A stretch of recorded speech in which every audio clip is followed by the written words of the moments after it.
ప్రభు పేరిట అందరికీ ప్రైజ్లాడండి. యేసుక్రీస్తు నామంలో మీ అందరికీ శుభములు కలుగును గాక. నూతన సంవత్సరం వచ్చి అప్పుడే 3వ రోజు అయిపోయింది. 2 రోజులు అయిపోయింది, 3వ రోజు వచ్చింది. వారాలు, నెలలు, సంవత్సరాలు గడుస్తూ ఉంటున్నాయి.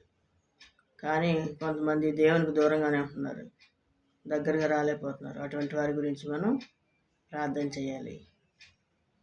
ఆత్మకి రక్షణ కావాలి. హృదయంలో ఆత్మ దేవుడు పెట్టిన దీపం.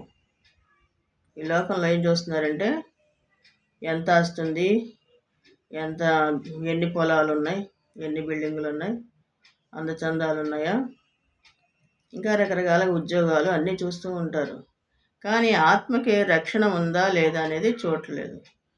ఆ ఆత్మ ఎప్పుడో సడన్గా ఆగిపోయినప్పుడు పరిస్థితి ఏంటి? ఆ ఆత్మ ఎక్కడికి వెళ్తుంది అని ఆలోచిస్తలేదు. పాతాళమా, పరలోకమా, ఎక్కడికి వెళ్తుంది ఆత్మ? చచ్చిపోయాక ఎవరు చూస్తారులే అంటున్నారు. అలా అనుకోకూడదు. ఎందుకంటే ఒక చింతగింజ ఉంటుంది, చింతపండు తీసుకుని గింజ పారేస్తాం, ఎందుకు పనికిరాదని. అది మళ్ళా మొక్కొచ్చి మొలకెత్తి మళ్ళా ఫలిస్తుంది అనమాట. ఆ పనికిరాని ఇత్తనం వేళ ఫలించేటప్పుడు జీవము గల దేవుడు మనల్ని జీవంతో ఉంచాడు. ఆయన స్వరూపంలో పుట్టించినప్పుడు మనకు మళ్ళా జీవం ఉందని చెప్తున్నాడు దేవుడు. కాబట్టి మనం నమ్మాల. నమ్మినప్పుడు మనకి పాతాళమా, పరలోకమా, యుగ యుగాలు పరలోక రాజ్యంలో ఉంటే సంతోషం, యుగ యుగాలు నరకంలో, పాతాళాలు ఉంటే యాతన. కాబట్టి అన్న, అక్క, తమ్ముడు, చెల్లి, దయచేసి ప్రభువుని నమ్మండి. అంతేగాని మాకేదో కలిసి వస్తుందని కాదు.